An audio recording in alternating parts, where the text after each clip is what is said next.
මම දැන් ගිය සති දෙකක විතර කාලයක් රෝහල්ගත වෙලා ඉඳලා අලුත් අවුරුද්දට අප්‍රේල් 13 වෙනිදා ඩිස්චාර්ජ් වෙලා ආවා. ඉතින් එන ගමන් අපේ අම්මා කිව්වා එද්දී කේක් කිලෝ 2ක් අරන් එන්න කියලා. ඉතින් මං ගියා හොරණ වාසනායකට. යනකොට ටිකක් ලොකු පොලිමක් තිබ්බා. මට ඉස්සරහින් ඉඳියා එක කාන්තාවක්. ඉතින් මේ කාන්තාවගේ දුරකථන ඇමතුම් මෙහෙම මම ඉඳපු තැනට හොඳින් ඇහුණා. කොහොම හරි මේ කාන්තාව කේක් හදන කෙනෙක්.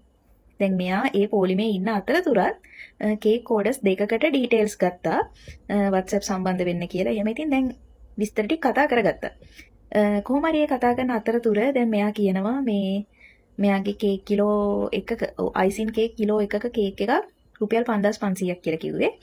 එතකොට එයා ඉතින් කස්ටමර් කිව්වම ගාන වැඩිනේ කියලා එයා කිව්වේ එයා කේක් හදන්නේ හොඳම ඉන්ග්‍රීඩියන්ට්ස් දාලා ඒ නිසා එයා කේක් ගණන් මේ වාසනා එකේ වගේ පුන්නක්කු දාලා කේක් හදන්නේ නැහැ කියලා තමයි එයා කිව්වේ. ඉතින් කොහොම හරි දැන් මම කැෂියර් ගාවට ගිහිල්ලා කේක් කිලෝ 25ක් කිල්ලුවා. එතකොට කැෂියර් ඇහුවා මෙයාගේ මොකටද එච්චර කේක් කියලා. කොහොම හරි මෙයා ඒකට රිප්ලයි කරේ මේ කම්පැනි එකකට කියලා තමයි මෙයා දැන් ඒක ඕඩර් කරලා ගත්තේ. ඉතින් ඇත්තම தත්ත්වය තමයි මෙයා වාසනා එකෙන් කේක් අරන් ගිහිල්ලා ගෙදර ගිහිල්ලා අයිසින් කළා ලොකු ගානකට මෙයා හදපු කේක් වගේ හෝම් මේඩ් කේක් වගේ විකුණනවා.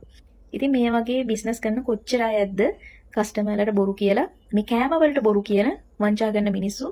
ඉතින් ලංකාවේ ඔන්නෝගයි තත්ත්වේ. අනේ මන්ද ඉතින් පුදුම කලකිරීමක් දැනුනේ මම කේක් බිස්නස් වලට